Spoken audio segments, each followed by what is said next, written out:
நம்முடைய பிதாவாகிய தேவனாலும் கர்த்தராகிய இயேசு கிறிஸ்துவினாலும் உங்களுக்கு கிருபையும் இரக்கமும் சமாதானமும் உண்டாவதாக. இந்த நாளிலும் நாம் அவருடைய வார்த்தைகளை தியானிக்கும் முன்பதாக இயேசுவை நோக்கி பார்த்து நாம் ஜெபிக்கலாமா?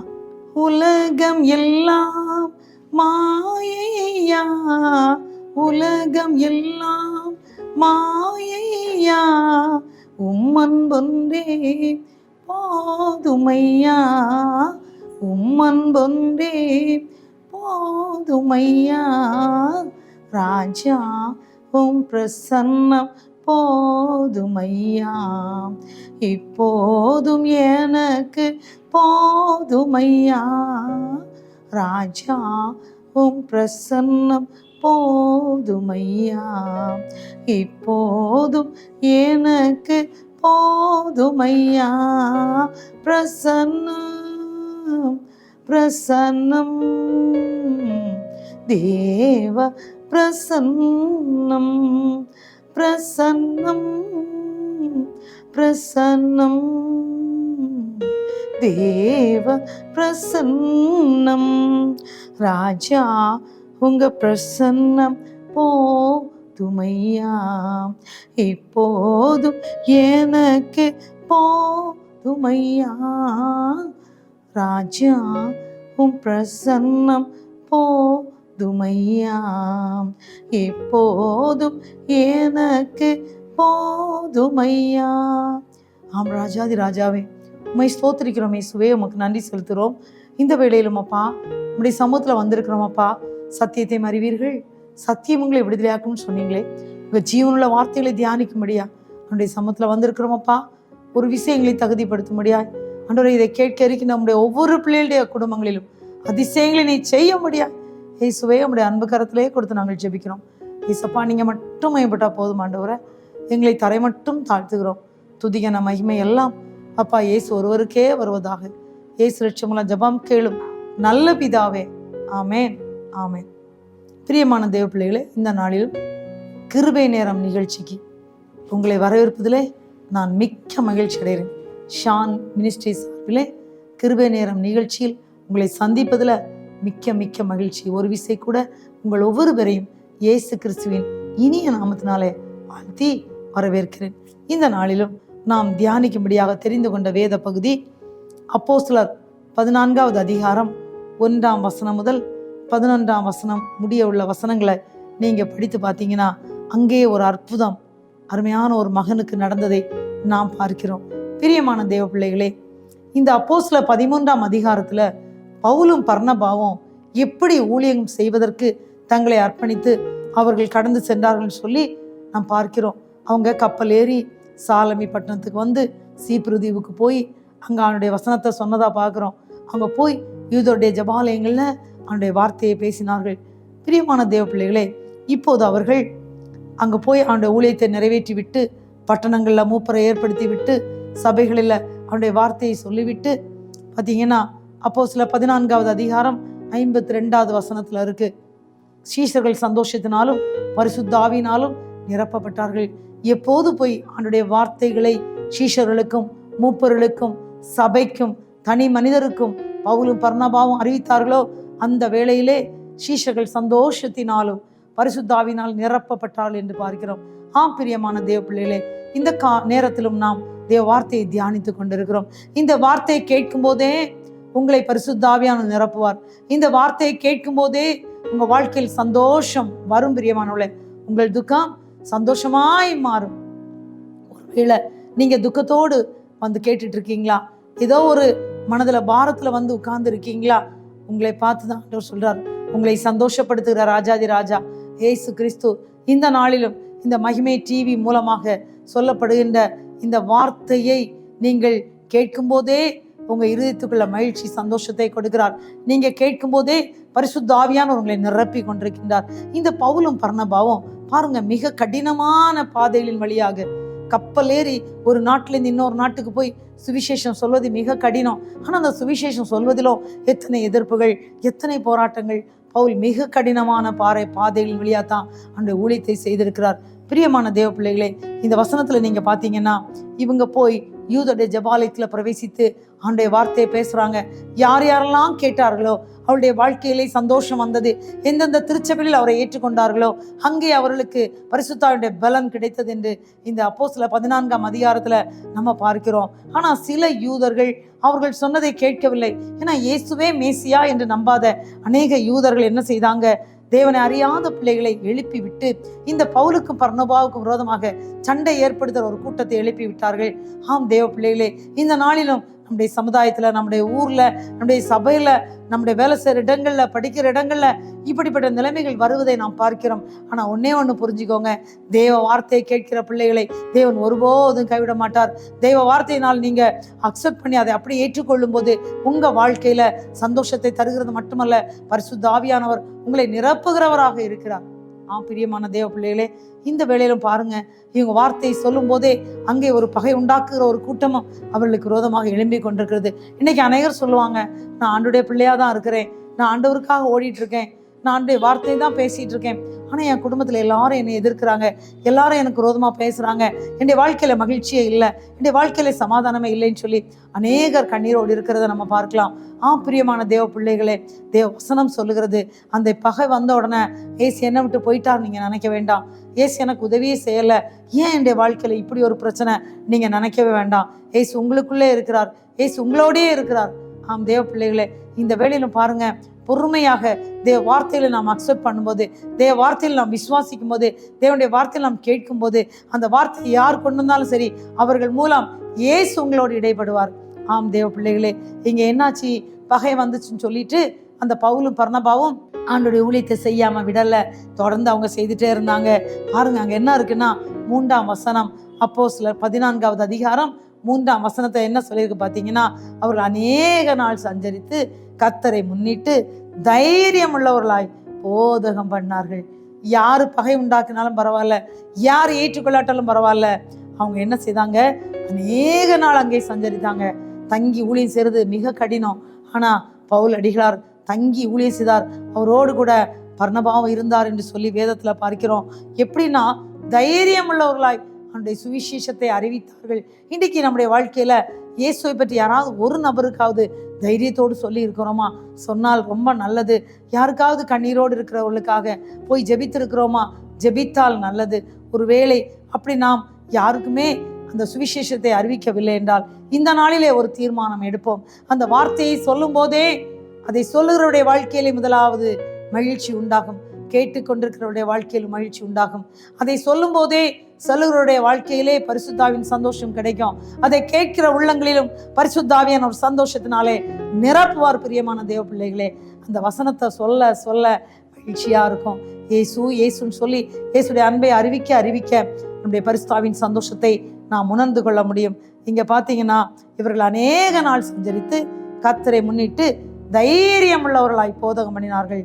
அவர் தமது கிருபையுள்ள வசனத்திற்கு சாட்சியாக அடையாளங்களும் அற்புதங்களும் அவர்கள் கைகளினால் செய்யப்படும்படி அனுக்கிரகம் பண்ணினார்.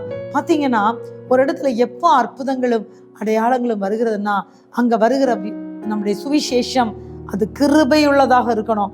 அந்த கிருபையுள்ள வசனமாக வெளியில வந்துச்சான். இன்னைக்கு அநேகர் வசனம் சொல்லுவாங்க, ரொம்ப சந்தோஷம், ஆனா அது கிருபையுள்ள வசனமா வருகிறதா?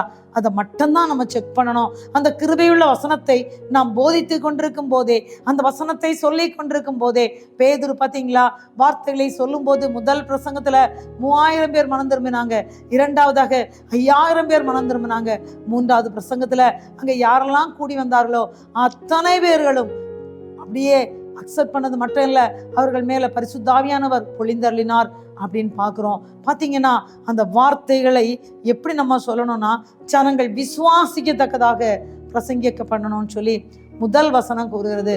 அப்போஸ்தலர் 14வது அதிகாரம் 1ஆம் வசனம், ஜனங்கள் கிட்ட இயேசுடைய சுவிசேஷத்தை அறிவிக்கும் போது அவர்கள் விசுவாசிக்க வேண்டும் என்ற ஒரு நல்ல எண்ணத்தோடு நம்ம அறிவிக்கும் போது நம்முடைய வாழ்க்கையிலும் விசுவாசம் பெருகும், கேட்கிற உள்ளங்களிடத்திலும் விசுவாசம் பெருகும். பிரியமானவர்களே, அதே போல நம்ம தைரியம் உள்ளவர்களாய் போதகம் பண்ணணும். அவர்கள் தைரியம் உள்ளவர்களாய் பவுலும் பர்னபாவும் போதகம் பண்ணதுனால என்ன நடந்துச்சு அப்படின்னா, அது கிருபையுள்ள வார்த்தைகளை கேட்ட ஜனங்கள் மத்தியில அநேக அற்புதங்கள் நடந்துச்சு. அநேகர் பாருங்க, அவர்கள் கைகளினால் செய்யும்படியா, அவர்கள் கைகளினாலே அநேகருக்கு அற்புதத்தை செய்யும்படியா தேவன் பவுலையும் பர்னபாவையும் பயன்படுத்தினார். பிரியமான தேவ பிள்ளைகளே, இதை கேட்டுக்கொண்டிருக்கின்ற அன்பு பிள்ளைகளே, இந்த நாளிலும் ஒருவேளை அற்புதங்கள் அடையாளங்களை எதிர்நோக்கி நீங்க இருக்கிறீங்களா? உங்க வீட்டுக்குள்ள இன்றைக்கு இயேசு அதிசயத்தை செய்கிறார் பிரியமான தேவ பிள்ளைகளே. ஏன்னா நீங்க இந்த கிருபையுள்ள வசனத்தை, இந்த தைரியத்தோடு கேட்கிற இந்த வசனத்தை நீங்க வந்து உட்கார்ந்து கேட்கிறீங்க பாத்தீங்களா? உங்க வீட்டுக்குள்ள இருக்கிற பிரச்சனைகளை தேவன் மாற்றுகிறார். உங்கள் கண்ணீரை தேவன் துடைக்கிறார். உங்க குடும்பத்துல அற்புதங்கள் நடக்கும் பிரியமான தேவ பிள்ளைகளே. உங்கள் குடும்பத்துல அதிசயத்தை நீங்கள் பார்ப்பீர்கள். உங்கள் கைகளினால உங்கள் குடும்பத்துக்குள்ளே அதிசயம் நடக்கும்படி தேவன் உங்களுக்கு அனுக்கிரகம் பண்ணுகிறார். அது மட்டும் இல்ல, உங்க ஃப்ரெண்ட்ஸ் கிட்ட போய் இந்த வார்த்தைகளை நீங்க தைரியமா சொல்லும் போது, அவர்கள் விசுவாசிக்கத்தக்க சொல்லும் போது, உங்கள் வாயிலிருந்து புறப்படுகிற வார்த்தை கிருபையுள்ள வார்த்தையாக அவர்கள் கேட்டுட்டு சொல்லுவாங்க, நீங்க பேசும்போதே எனக்கு அற்புதம் நடந்தது, நீங்க பேசும்போதே என் வீட்டில் உள்ள வியாதி மாறிவிட்டது, இந்த வீட்டில் நான் ஜெபித்துக்கிட்டே இருந்தேன், எனக்கு அதிசயம் நடந்தது என்று சொல்லத்தக்கதாக இந்த நாளிலும் இந்த வேளையிலே இந்த செய்தியை கேட்டுக்கொண்டிருக்கின்ற ஒவ்வொரு குடும்பங்களுக்குள்ளும், ஒவ்வொரு தனி நபர்களுக்குள்ளும், கேட்கிற ஒவ்வொரு உள்ளங்களுக்குள்ளும் அற்புதம் நடக்கிறதை நீங்கள் பார்த்து ருசிக்க போறீங்க. நீங்க சாட்சி சொல்லி தேவனை துதிக்க போறீங்க. பிரியமான தேவ பிள்ளைகளே, கண்ணீரை துடைத்துக் கொள்ளுங்கள். உங்கள் வேதனை மாறும், உங்கள் துக்கம் சந்தோஷமாய் மாறும். பிரியமான தேவ பிள்ளைகளே, பாத்தீங்கன்னா இங்க என்ன நடந்துச்சுன்னு பாத்தீங்கன்னா, இவங்க அவனுடைய வசனத்தை பேசுறது நிமித்தமாக அந்த தேசத்துல, அந்த பட்டணத்துல என்ன ஆயிடுச்சுன்னா, யூதர்கள் ஒரு பிரிவா மாறிட்டாங்க. அவர்கள் மாறி என்ன செய்துட்டாங்க, அந்த ஒரு பிரிவுல கொஞ்சம் ஜனங்கள் என்ன பண்ணிட்டாங்க, பட்டணத்தில் உள்ள ஜனங்கள் எல்லாம் ஒரு பிரிவு யூதர்களை சேர்த்து கொண்டார்கள். ஒரு பிரிவுல உள்ள சிலர் வந்து அப்போஸ்தலர்களை சேர்ந்துக்கிட்டாங்க. அந்த ஜனங்கள் ரெண்டாக புரிஞ்சிட்டாங்க. இந்த ஜனங்கள் கொஞ்சம் பேர் யூதர்களை போய் சேர்ந்துட்டாங்க, கொஞ்சம் பேர் இந்த அப்போஸ்தலர்கிட்ட சேர்ந்துட்டாங்க. இதனால அங்க ஒரு பெரிய அமளி. இப்ப என்ன நடக்குன்னா, தேவனை அறியாத பிள்ளைகளும் தெரியாது பாத்தீங்களா, அவங்களுக்கு தெரியாது, அவங்கள குறை சொல்ல முடியாது. ஆனா தெரிந்த பிள்ளைகளே தேவனுக்கு விரோதமா செயல்படும் போது தெரியாதவங்க என்ன செய்ய முடியும், அவங்களுக்கு தெரியாதே. ஆனா அங்க ஒரு பெரிய பிரச்சனை. இப்ப அந்த பிரச்சனையின் மத்தியில இவர்கள் அதை அறிந்த உடனே இனி இந்த பகுதியில் இருக்க முடியாது, பயங்கரமான ஒரு கலகம் உண்டாயிற்று. அந்த கலகத்தின் மத்தியில எங்க போனாங்கன்னா, லிக்கவோனியா நாட்டிற்கும் அந்த பக்கத்து நாடாகிய லீஸ்திராவுக்கும் தர்பைக்கும் ஓடி போறாங்க. பாருங்க, ஒரு சுவிசேஷத்தை அறிவிக்கிறது நிமித்தம் பிள்ளைகளுக்கு வருகிற பாடுகளை பார்த்தீங்களா? ஆனா அந்த சுவிசேஷத்தை தான் நமக்கு ஏசப்பா முதல்ல நம்முடைய இந்திய தேசத்துக்கு பாருங்க, அந்த இயேசு கிறிஸ்துடைய மரித்து உயிர்த்த பிறகு அவர் பரலோகத்துக்கு போன பின்பு அவருடைய சீஷரில் ஒருவனாகிய அந்த தோமா வந்தார். தோமா இந்தியாவில் வந்தாரு. அதுவும் கன்னியாகுமரி மாவட்டத்துல அவர் நிறுவின ஆலயம் திருவிதாங்கோடுல இன்றைக்கும் இருக்கிறது. இன்றைக்கும் இயேசு உயிரோடு இருக்கிறார் என்பதற்கு சாட்சியாக தோமாவினால் சொல்லப்பட்ட அந்த வார்த்தையின்படியாக அநேகர் இயேசுவை அக்செப்ட் பண்ணாங்க, அநேகர் இயேசுவை ஏற்றுக்கொண்டாங்க. இன்னைக்கு அவரெல்லாம் சாட்சியாக இருக்கிறத நாம் பார்க்கிறோம். நம்முடைய மாவட்டங்களே அறியாத நாட்களிலே நம்முடைய மூதாதையர்களுக்கு அவனுடைய அன்பு கொடுக்கப்பட்டது. இன்னைக்கு அந்த அன்பை அறிந்து கொண்ட நாம் இன்றைக்கு ஆண்டவருக்காக நம்ம எதை செய்தாலும் அதை கர்த்தருக்காக நம்ம செய்யணும்னு சொல்லி இயேசு விரும்புகிறார். ஏன்னா அன்னைக்கு பாத்தீங்கன்னா மிக கடினமான பாதை. இன்றைய நாள் போல வாகனங்கள் எல்லாம் கிடையாது. அப்ப எப்படி போனாங்க? கப்பல் ஏறி தான் போனோம். பல நாட்கள் அவங்க கப்பல் பயணம் போனோம். அது மட்டும் இல்ல, தங்குற இடத்துல உடனே வர முடியாது, அநேக நாள் தங்கணும். சரியான உணவு கிடைத்திருக்காது, குளிர்ல இருந்திருப்பாங்க. அதான் பவுலடிகளார் எழுதியிருப்பாரு, நான் பாடுகள்ல இருந்தேன், துக்கத்துல இருந்தேன், துயரத்துல இருந்தேன், நான் கண்ணீர்ல இருந்தேன், நான் நிர்வாணத்துல இருந்தேன், நான் பசியா இருந்தேன், நான் குளிர்ல இருந்தேன். ஏன்னா ட்ரெஸ் இருக்காது. ஏன்னா அப்படிப்பட்ட நிலைமையில கூட அவர் அதிகமான கஷ்டங்களை பட்டிருக்காரு. அந்த பாடுகள் மத்தியில் அவர் சொல்லுவாரு, இந்த பாடுகளை விட இன்றைக்கும் அநேக ஆலயங்கள் அநேகர் இன்னும் ஆண்டவருக்காக நிக்கலையே, அவங்க நான் அவர்களை எழுப்பி விட்ட போதும் இன்னும் தப்பு செய்துட்டு இருக்காங்களே, அவை சபையில் உள்ளவர்களுக்காக நான் பரிதபிக்கிறேன், துக்கப்படுறேன், அவர்களுக்காக நான் ரொம்ப நெருக்கப்படுறேன்னு சொல்லுவாரு. பிரியமான தேவ பிள்ளைகளே, இவங்க லிக்கவோனியாவுக்கு போனாங்க, லீஸ்திராக்கும் தர்பாய்க்கும் போனாங்க. அங்க போய் சுவிசேஷத்தை பிரசங்கம் பண்ணினார்கள். சுவிசேஷம் பிரசங்கம் பண்ணா என்ன நடக்கும்? இன்னைக்கு அநேகர் பிரசங்கம் பண்ணனால என்ன நடக்கும்னு நினைக்கிறோம். பிரசங்கம் பண்றதுனால இதை கேட்கிற ஜனங்களுடைய வாழ்க்கையில அற்புதங்கள் அடையாளங்கள் நடக்கும்னு பார்த்தோம். அது மட்டும் இல்ல, இதை கேட்கிற குடும்பங்களுடைய மத்தியில என்ன நடக்கும்? பரிசுத்தம் உண்டாகும். அது மட்டும் இல்ல, அதை கேட்கிற எந்த இடத்துல சுவிசேஷத்தை சொல்றாங்களோ அதே இடத்துல வியாதி இருக்காது. நான் விசுவாசிச்சா மட்டும் போதும். இங்க என்ன நடக்குன்னா, அங்கே பாருங்க 8ஆம் வசனம் பாத்தீங்கன்னா, அப்போஸ்தலர் 14வது அதிகாரம் 8ஆம் வசனத்தை நான் உங்களுக்காக படிக்கிறேன். லீஸ்திராவிலே ஒருவன் தன் தாயின் வயிற்றிலிருந்து பிறந்தது முதல் சப்பானியா இருந்து ஒருபோதும் நடவாமல் கால்கள் வழங்கப்படாத நோய் உட்கார்ந்து பவுல் பேசுகிறதை கேட்டுக்கொண்டிருந்தான். பவுல் பேசுகிறதை கேட்டுக்கொண்டிருந்தான். அவனை பவுல் உற்று பார்க்கிறார். ஏன்னா அவன் கேட்கிற சைஸை பார்க்கும்போது இவனுக்கிட்ட ரட்சிப்பு கேட்ட விசுவாசம் உண்டு என்று அவர் பவுல் கண்டு பாருங்க. அப்போ எப்போ தேவ ஊழியர்களுக்கும் தேவ பிள்ளைகளுக்கும் போதிக்கிறவர்களுக்கும் தேவன் காட்டுகிறார். பேசும்போதே அந்த வசனத்தை கேட்கிறவர்கள் விசுவாசத்தோடு கேட்கும்போது ஆண்டவர் அவர்களோடு பேசுவார். பிரியமான தேவ பிள்ளைகளே, அவர் உணர்த்துகிறார். அவர் என்ன உணர்த்தினார் அப்படின்னா அவனிடத்துல ரட்சிப்புக்கேற்ற விசுவாசம் உண்டு. ஏன்னா நீ விசுவாசத்தால் நீ கர்த்தராகிய இயேசு கிறிஸ்துவை விசுவாசி, அப்பொழுது நீயும் உன் வீட்டாரும் ரட்சிக்கப்படும் சொன்னாரே. அப்ப நீ விசுவாசத்தால் தேவனுடைய மகிமையை காண்பாய்ன்னு சொன்னாரே. விசுவாசிக்கிறவன் பதறான் என்று சொன்னாரே. அப்படின்னா எபிரேயர் 11:1 அவர் சொன்னார், விசுவாசமானது நம்பப்படுதல் உறுதியும் காணப்படாதல் நிச்சயம் சொன்னாரு. 11:6 எபிரேயர் 11:6 விசுவாசம் இல்லாமல் தேவனுக்கு பிரியமா இருப்பது கூடாத காரியம். ஏனென்றால் தேவனிடத்துல சேருகிறவன் அவர் உண்டு என்றும் அவர் தம்மை தேடுகிறவர்களுக்கு பலன் அளிக்கிறவர் என்றும் விசுவாசிக்க வேண்டும் என்று சொன்னார். பிரியமான தேவ பிள்ளைகளே, அவனிடத்துல அந்த விசுவாசம் இருக்கிறதை பவுல் கண்டார். அவர் என்ன சொன்னார் பாத்தீங்களா? அப்போஸ்தலர் 14:10 அவர் சொல்றாரு அந்த மகனை பார்த்து சொல்றாரு, அவன் தன் தாயின் வயிற்றிலிருந்து பிறந்த முதல் ஒரு சப்பானியை போன்று இருந்தான். பிறந்தது முதல் நான் பாருங்க எவ்வளவு கடினம் இல்லை, ஆனா அதை கண்டார். இன்றைக்கு அநேருடைய வாழ்க்கையில எப்படி ஒரு சப்பானி இருக்கிறாரோ அதே நிலைமையில இன்றைக்கு பிறந்தது முதல் இன்று வரைக்கும் அநேகர் ஒரே இடத்துல இருந்துட்டு இருக்கிறத நம்ம பார்க்கிறோம். அதனால வாழ்க்கையில நிம்மதி இல்லை. ஒரு சப்பானி இருந்தா எப்படி இருப்பார்? அந்த இடத்த விட்டு எங்குமே போக முடியாது. இன்னைக்கு அநேருடைய கிறிஸ்தவ வாழ்க்கை கூட அப்படித்தான் இருக்கிறது. பிரியமான தேவ பிள்ளைகளே, கொஞ்சம் கூட வளரல. அப்படியே உட்கார்ந்து திரும்ப எழும்பி நிற்கவும் முடியல, இருக்கவும் முடியல, நடக்கவும் முடியல அப்படின்னு சொல்லி இன்னைக்கு அநேகர் வேதனைப்படுகிறதை பார்க்கிறோம். பிரியமான தேவ பிள்ளைகளே, ஒருவேளை நீங்களும் அப்படி நினைக்கிறீங்களா? ஆமா, நான் பிறந்த நாள் முதல் இன்று வரைக்கும் என்னுடைய வாழ்க்கையில கண்ணீருக்கு குறைவே இல்லை, நான் வேதனையோடு இருக்கிறேன், எனக்கு பிரச்சனையா இருக்கு, நான் எதையுமே செய்ய முடியல, ஒரு சப்பானிய போல இருக்கிறேன்னு நினைக்கிறீங்களா? உங்களுக்கு இயேசு மேல விசுவாசம் இருக்கா? ரட்சிப்பு கேட்ட விசுவாசம் இருக்கிறதா? அதை மட்டும் பாருங்க. உங்களுக்கு நடக்கும் என்று இன்றைக்கு விசுவாசிக்கிறீங்களா? இன்றைக்கு என்னுடைய வாழ்க்கையிலே, என்னுடைய கடந்த கால வாழ்க்கைக்கு ஒரு முற்றுப்புள்ளி என்று நீங்க விசுவாசிக்கிறீங்களா? இப்ப இயேசு உங்களை பார்த்து சொல்றாரு. அன்றைக்கு பவுல் அந்த மகனை பார்த்து சொன்னாரு, சப்பானியா இருந்த மகனை பார்த்து சொன்னாரு. என்ன சொன்னாரு? நீ எழுந்து, நம்பர் 1. நம்பர் 2, கால் ஊன்றி. நம்பர் 3, நிமிர்ந்து நில். நீ எழுந்து காலூன்றி நிமிர்ந்து நில். உடனே அவன் குதித்து எழுந்து நடந்தான். குதித்தான், எழுந்தான், நடந்தான். இவர் என்ன சொன்னாரு? எழுந்து காலூன்றி நிமிர்ந்து நில். எழுந்து காலூன்றி நிமிர்ந்து நேரா நிக்கணும். அந்த உடனே அவன் அதை செய்தான். இவர் உரத்த சத்தமிட்டு சொன்னார். பிரியமான தேவ பிள்ளைகளே, ஒருவேளை நீங்க அப்படி இருக்கிறீங்களா? இப்போ இயேசுடைய வார்த்தை உங்களுக்கு நேராக வருகிறது. ஆண்டவர் உங்களை பார்த்தா சொல்ற, மகளே மகனே நீ எழும்பு. நீ எந்த சிச்சுவேஷன்ல இருக்கிறியோ அந்த சிச்சுவேஷன்ல நீ எழும்பு.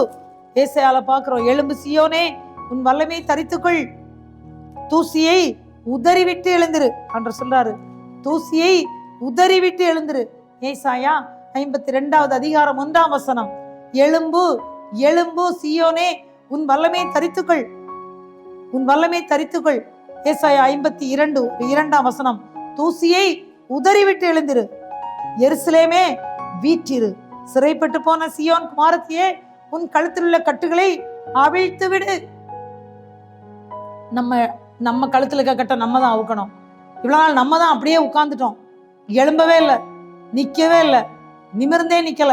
இப்போ உங்களுக்கு நேராக அந்த வார்த்தை அன்றைக்கு பவுல் பேசும்போதே ஜனங்களை பார்த்து சொன்னாரு. சொன்ன உடனே நடந்தது என்ன? நீ எழுந்து கால் ஊன்றி நிமிர்ந்து நில். எழுந்து அவன் உடனே என்ன நடந்துச்சு? அவன் எழுந்தான், கால் ஊன்றினான், நிமிர்ந்து நின்றான், அவன் குதித்து எழுந்து நடந்தான். அவன் பிரியமான தேவ பிள்ளைகளே, இன்றைக்கு ஒருவேளை நீங்க அப்படிப்பட்ட ஒரு துயரத்துல இருக்கீங்களா?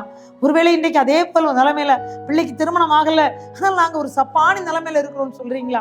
என்னுடைய பிள்ளைகளுக்கு சரியான வரன் அமையல, என்னுடைய பிள்ளைகளுக்கு குழந்தை செல்வம் இல்லை, என்னுடைய வீட்டுல வியாதி, என்னுடைய குடும்பத்துல கண்ணீருக்கு பஞ்சமே இல்லை, என்னுடைய மகன் நான் சொல்லதை கேட்கல, அவன் ஆண்டவருக்கும் எனக்கும் எங்களுக்கும் பிரியமில்லாத செய்துட்டு இருக்கான், என்னுடைய வாழ்க்கையில் ஒரு சப்பானி போல இருக்கணும்னு சொல்றீங்களா?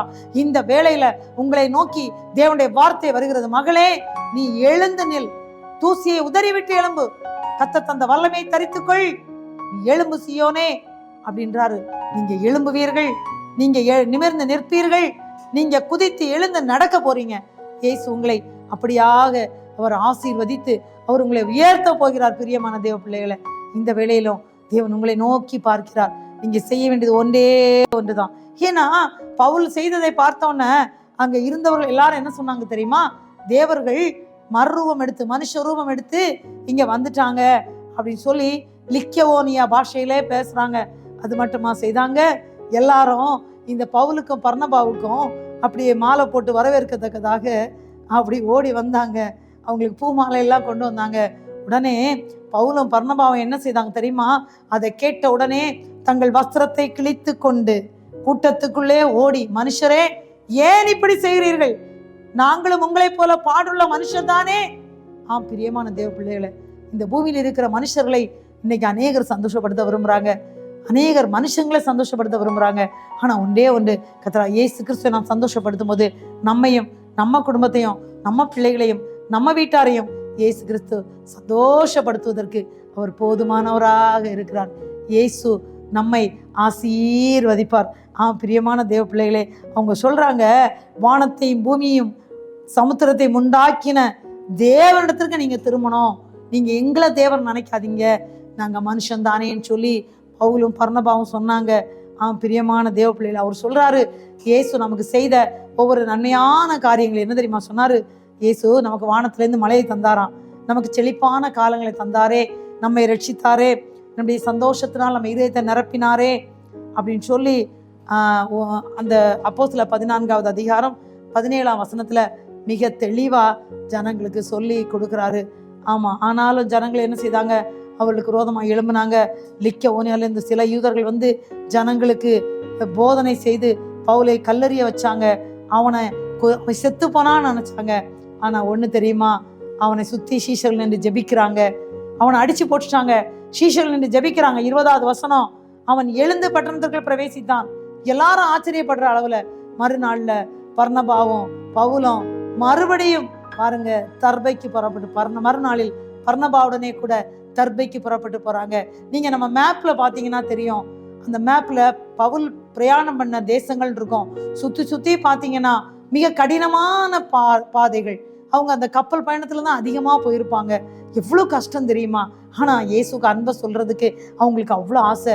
சுவிசேஷத்தை பிரசங்கிக்கும் போதே அந்த சப்பானியா பிறந்த அந்த மனிதனுடைய வாழ்க்கையில ஒரு அற்புதம் நடந்தது.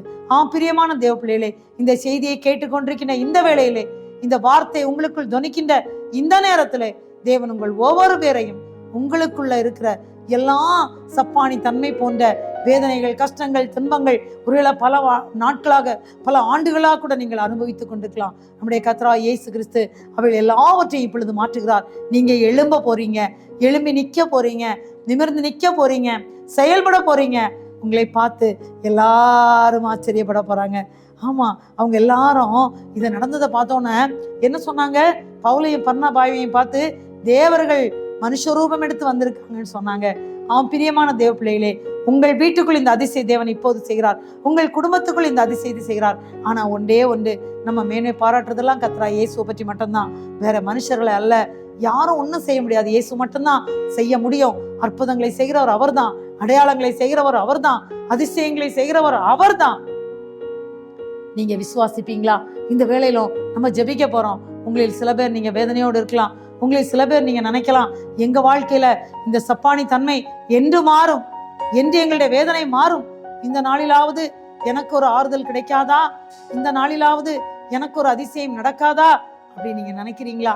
இன்றைக்கு இந்த சுவிசேஷத்தை கேட்ட, இந்த வார்த்தையை கேட்ட, நமக்கா கல்வாரி சிலுவையில இயேசு மரித்தது நம்மை உயிர்ப்பிக்க, நமக்கா கல்வாரி சிலுவையிலே இயேசு தன்னுடைய இரத்தத்தை சிந்தினது நமக்கு வாழ்வு கொடுக்க, நம்மை ரட்சிக்க, நம்முடைய வியாதியை மாற்ற என்பதை நாம் தெரிந்து கொள்ளும் போது, அவர் மேல் விசுவாசம் வரும்போது, உங்க குடும்பத்துல உங்க வீட்டுல அதிசயங்கள் நடக்கும், உங்க வீட்டுக்குள்ள அற்புதங்கள் நடக்கும். நாம் இப்போது ஜெபிக்க போறோம். ஆண்டவர் நோக்கி பார்த்து ஜெபிக்கலாமா?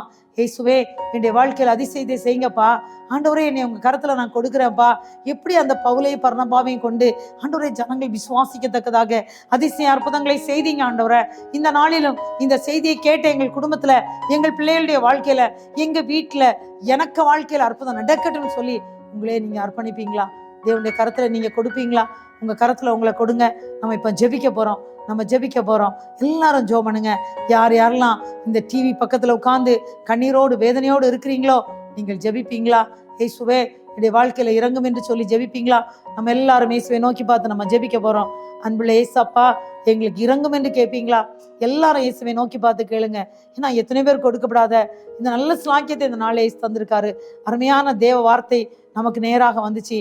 இந்த வார்த்தையை நீங்க கேட்டீங்க, எல்லாரும் இந்த வார்த்தையை கேட்டீங்க. ஆண்டவரே, எங்களுக்கு இறங்கும் அப்பான்னு சொல்லுவீங்களா?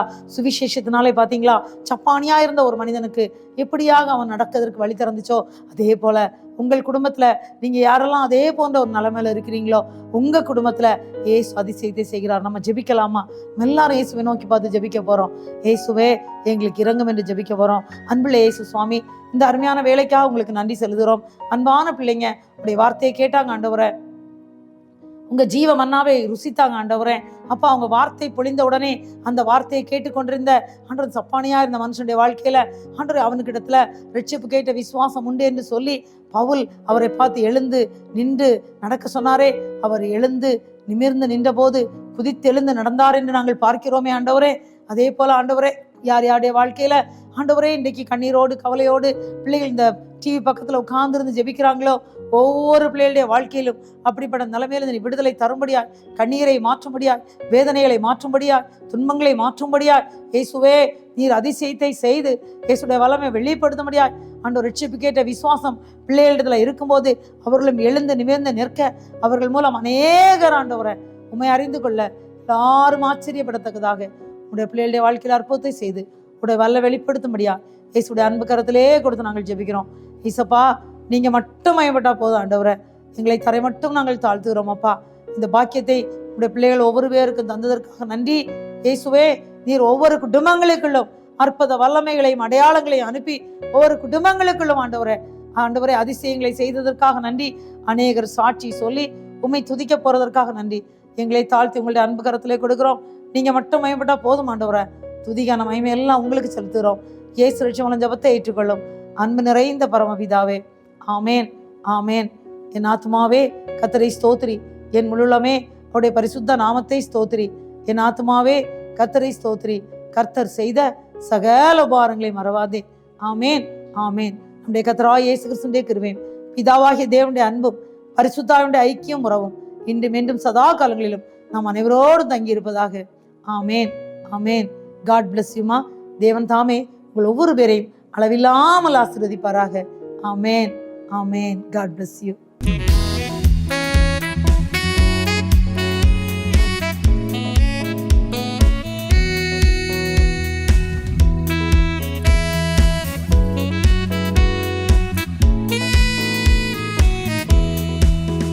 என்னை நேசிக்கின்றாயா, என்னை நேசிக்கின்றாயா.